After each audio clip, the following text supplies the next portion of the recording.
Hey guys, how's it going? It's your boy M.K.S here, back with another video. Hope everyone's well wherever you are. Happy International Worldwide Dyslexia Day. I hope people enjoy this video. I hope as many people with dyslexia or families of people with dyslexia as possible, or those who want to learn about dyslexia, those who like learning new things or whatever, for instance, or those who just want to support a dyslexic YouTuber, check this video out. But I hope you'll find it interesting, and as ever, I would love to read what you think. So another one of my list videos. But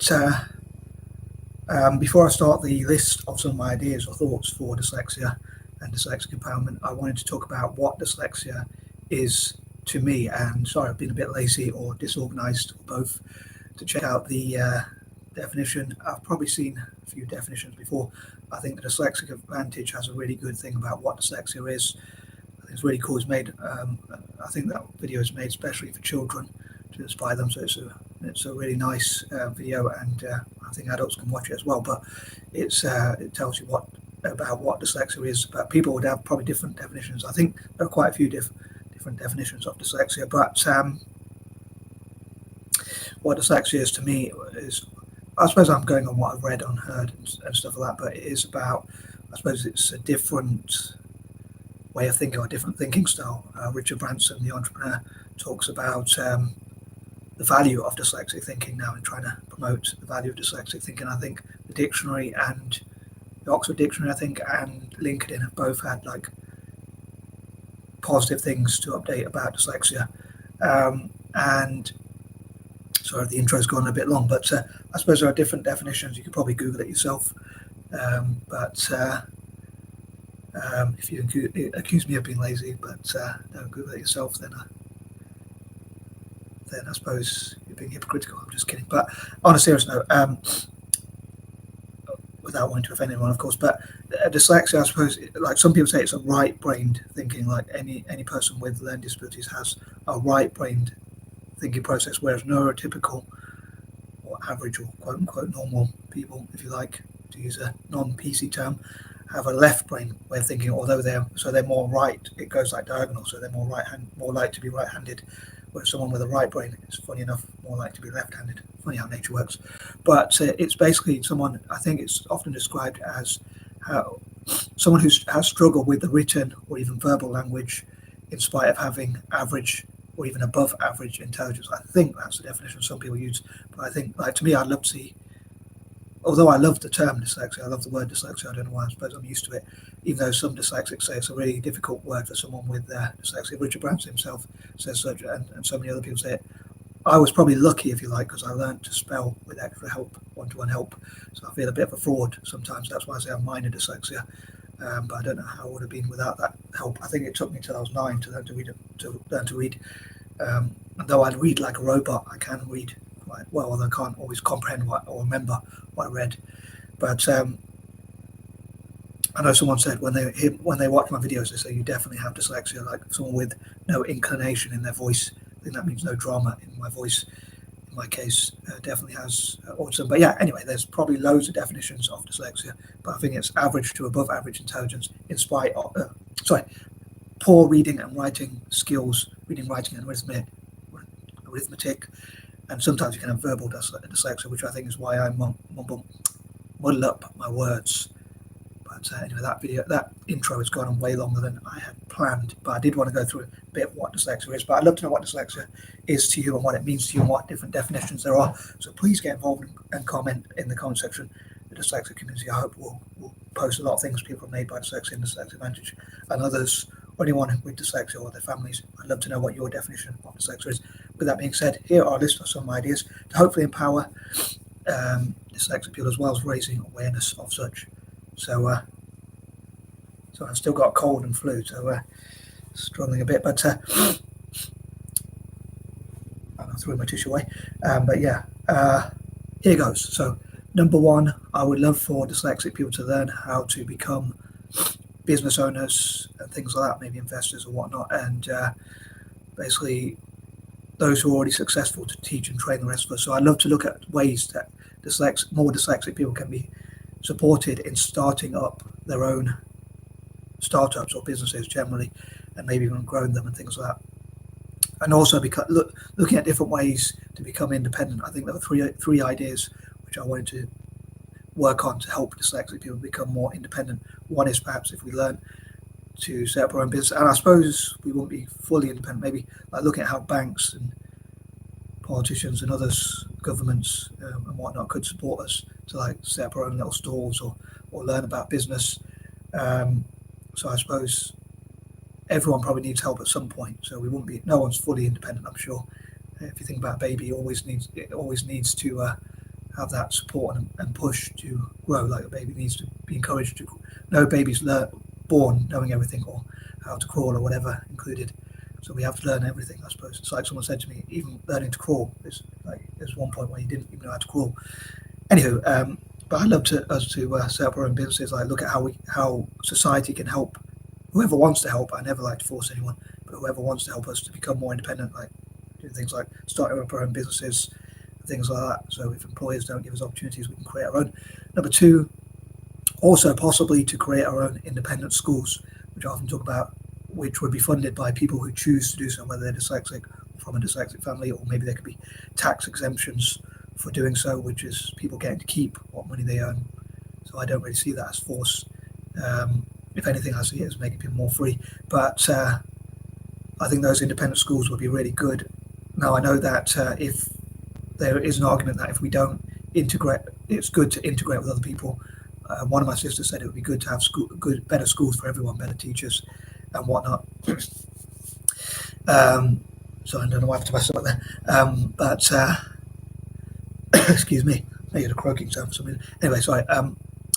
But I think it'd be cool if we learn in the ways that we learn best, and also if we learnt in ways where we weren't forcing other people to help us, but also we learned things like business, about money, investing, things like that. And teachers who wanted to teach us, and also those teachers who are trained or skilled. Maybe even people like Richard Branson, although I know business people can be very busy. People like Richard Branson, Jamie Oliver. I know Jamie Oliver made the dream schools and things like that, but I'd love to see that sort of thing. So it would be funded by people who want to fund it, not by people who are forced to fund it. And maybe we could have cultural exchanges where we go to mainstream schools and like integrate and play sports with mainstream people. But I think it would be cool if we had our own independent schools which taught us to our strengths. And I know people might say, why don't we teach other teachers? Why don't we train schools? Why don't we change schools? And that kind of thing. But I don't really want to force anyone. Also, too, I'd love to for people to for point number two. I think of number two as a learning curve. Point number two as learning curve. If that makes sense. But I would love for people to learn about dyslexia and talk about dyslexia and what dyslexia is and awareness and things like that. But I'd love to know what you think about independent schools. Do you think it's feasible? Do you think they could be funded in such a way? Do you think it could be that people who are interested in sport, in teaching, like special ed teachers who are passionate about teaching dyslexic people specifically, let's say, and also not forcing other teachers or schools or the curriculum or whatever to change? It's schools that want to do it rather than are forced. So I'm conscious that I do over explain them the videos to go on too long for people's attention span, but I did want to go through that point. But yeah, I think it'd be cool if we learn about business and investing. But I'd love to know what you think. Would it be better if we would that mean we have a two-tier system, we don't integrate, or could we do culture exchanges or things like that? I mean, there were things that I liked about school, like playtime, playing football, soccer for any Americans out there, if we're talking about international, and things like that. But I still think it destroys a lot of dyslexic people's confidence. And when they talk about being dyslexic in school, they talk about it in negative ways. And even, I mean, I had negative and positive experiences. Like I was kept back a year, to be honest with you, which was really embarrassing. So there were positives and negatives there, and that kind of thing. Whereas independent schools, I mean, one of the arguments my sister made is if one of my sisters made, as the same one I was talking about earlier, she said that if you don't learn what you're weak at, how do you improve on that thing? But when we can learn delegation, we can learn our strengths, and then we can learn what we're weak at. But by that time, we'll hopefully have confidence to tackle things that we're weak at. I'm going to move on because that point covered has taken quite a while. But moving on, number three, another way I think we could become independent. The third way is through supporting each other on social media, supporting each other's YouTube channels, for instance. I only use Facebook and YouTube, but for other dyslexics on Instagram or other channels, social media sites and things like that, they can support each other. And again, I don't want to force anyone, so I think having our own independent schools, not forcing taxpayers to give us money, things like that, is more what I'm into. But I would love to look into how banks and businesses could invest in our community and invest in dyslexics. I know I talked before about the case for investing in dyslexics and that kind of thing, but I'd love to discuss how more dyslexics can be encouraged to set up their own businesses and their own social media accounts and that kind of thing, and how we can support each other, invest in each other, learn from each other and things like that, and work together as a community. Number 4, if dyslexia was a country, I suppose we would be the third or fourth most popular country. I heard someone talk before about an entrepreneur with dyslexia and dyspraxia was talking about, like, if Facebook was a country, it would be the second or third most popular or something like that. Populous, I mean, sorry.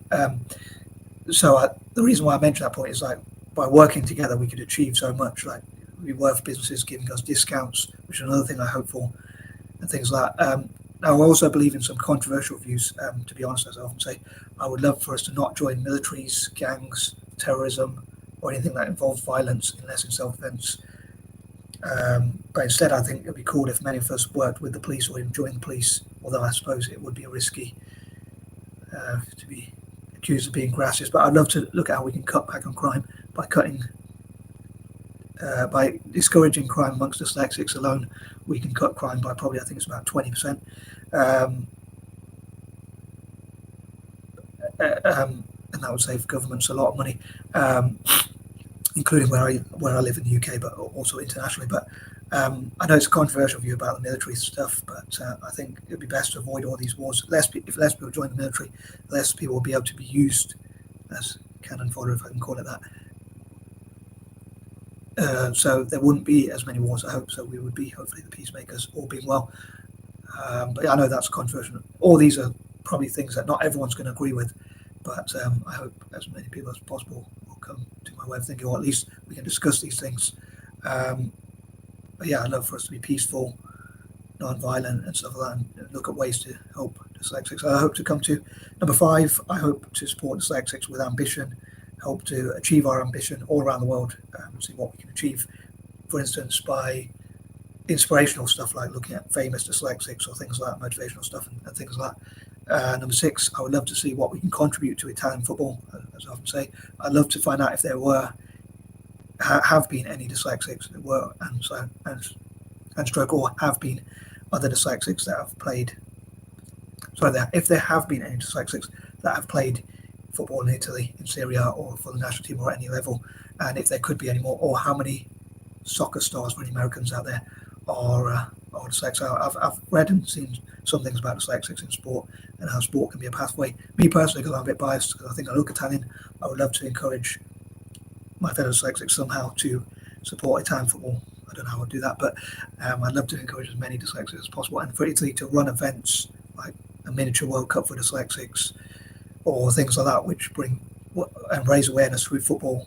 Maybe work with dyslexia organisations. I'd love to travel to Italy, as I mentioned before, and I'd love to see how more dyslexic people could be encouraged to get into Italian football and to get in Italy itself to play for the national team, or how we can contribute to Italian football, soccer, or calcio, or footy, whatever you want to call it.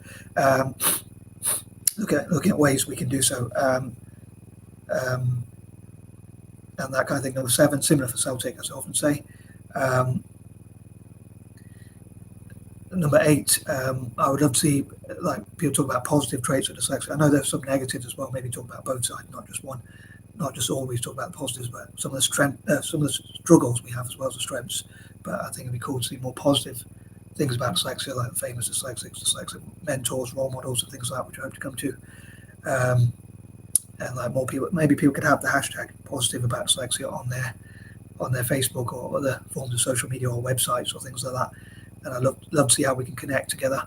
Number 9, I would love to have like Zoom groups, which I haven't talked about. Again, that's another thing I hope to do, and like where we can discuss things. I hope to connect with my fellow dyslexics as soon as possible, ASAP preferably, on YouTube, and like have Zoom chats and things like that. So if any dyslexic people are interested, please message me and let me know if you're interested in being part of those Zoom groups where I could chat to different dyslexics from different fields, like how you dealt with your dyslexia or even overcame your dyslexia, or what strengths you think you have even because of your dyslexia, how you overcame maybe a low self-esteem or things like that. And I also hope to celebrate the irony of dyslexic poets, artists, well, not so much artists, but poets, artists, again, not so much artists, sorry, but writers, or authors, or whatever you call them. The irony of dyslexic writers and writing and stuff like that. It's quite ironic. I love to write in spite of being dyslexic, although, as I say, I had help to spell, but in spite of my punctuation and handwriting, I still love to write on paper, and I have these strange patterns, which could be a form of autism, I don't know, but or just madness, maybe, or maybe both. And number 10, I'd love to celebrate young dyslexic entrepreneurs, startups and things like that, and what they've achieved, and what could be used as momentum to encourage more young people with dyslexia to achieve, hopefully not just in the UK or US, but all around the world, including in developing nations, seeing what we can do for people in developing nations. So anyway, sorry if this video went on a bit long, but I did want to cover some points. But I'd love to know what people think, especially those with dyslexia or people without dyslexia who don't know much about dyslexia and want to find out more. I'd love to know if this video did inform you about stuff about dyslexia or inspired you to research it more. Again, those who are interested in learning about dyslexia. Gosh, I do waffle, I know, but as I said, I did want to get to the points that I wanted to raise in enough detail. But as ever, please let me know what you think and whether I can improve, and whether these videos inspire you if you're dyslexic. And again, if you're not dyslexic and you're interested in learning more, these sorts of videos help you to learn more or be inspired about learning more. I think that covers everything. I'm going to stop waffling, and I wish you a good day, night, evening, afternoon, whatever, depending on the time where you are in the world. Please share this video with dyslexics around the world if you'd be so kind, and their families, those interested in dyslexia. And I'm out. Peace out.